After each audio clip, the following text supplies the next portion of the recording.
অরূপ বিশ্বাস কোথায়, সেই প্রশ্নের উত্তর খুঁজতে এবার একের পর এক ঠিকানায় পুলিশের হানা।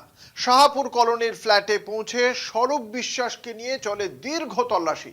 বন্ধ দরজা খুলতে ডাকা হয় চাবিওয়ালাকেও। আর সেই তল্লাশির মাঝেই সামনে আসতে শুরু করেছে স্থানীয়দের একের পর এক অভিযোগ। মেসিকাণ্ডে অভিযুক্ত গ্রেপ্তারি আটকাতে কলকাতা হাইকোর্টের দ্বারস্থ হয়েছিলেন অরূপ বিশ্বাস, কিন্তু হাইকোর্টে মিলল না নিস্তার। জরুরি ভিত্তিতে আবেদনের শুনানি ও এফআইআরকে চ্যালেঞ্জ করার অনুমতি দিল না হাইকোর্ট। তারপরেই অরূপ বিশ্বাসকে খুঁজতে একাধিক ঠিকানায় তল্লাশি চালালো পুলিশ। দুর্গাপুর কলোনির বাড়ির পর শাহপুর কলোনির ফ্ল্যাটেও পৌঁছয় নিউ আলিপুর থানার পুলিশ ও কেন্দ্রীয় বাহিনী। পুলিশের সঙ্গে সেখানে নিয়ে যাওয়া হয় অরূপের ভাই স্বরূপ বিশ্বাসকেও। প্রায় 4 ঘন্টা ধরে চলে তল্লাশি। তল্লাশির সময় ফ্ল্যাটের একাধিক ঘর খোলার চেষ্টা করা হয়। পুলিশ ডেকে আনে 2 চাবিওয়ালাকে। তাদের মধ্যে একজন একটি বন্ধ ঘরের তালা খুলতে সক্ষম হলেও অন্য একটি তালা খোলা সম্ভব হয়নি।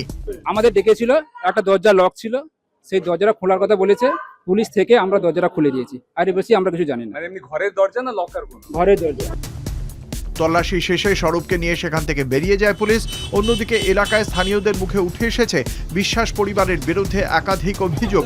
স্থানীয়দের দাবি, দীর্ঘদিন ধরে ক্ষমতার দাপট দেখিয়ে চলতেন অরূপ ও স্বরূপ।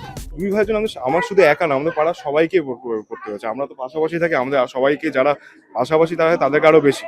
কোনো গাড়ি রাখা যাবে না, কিছু করা যাবে না।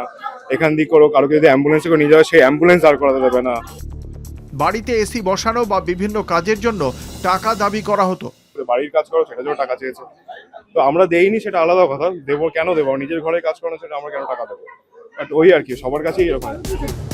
যদিও এতদিন প্রকাশ্যে এসব নিয়ে কেউই মুখ খুলতে সাহস পাননি বলেই দাবি স্থানীয়দের।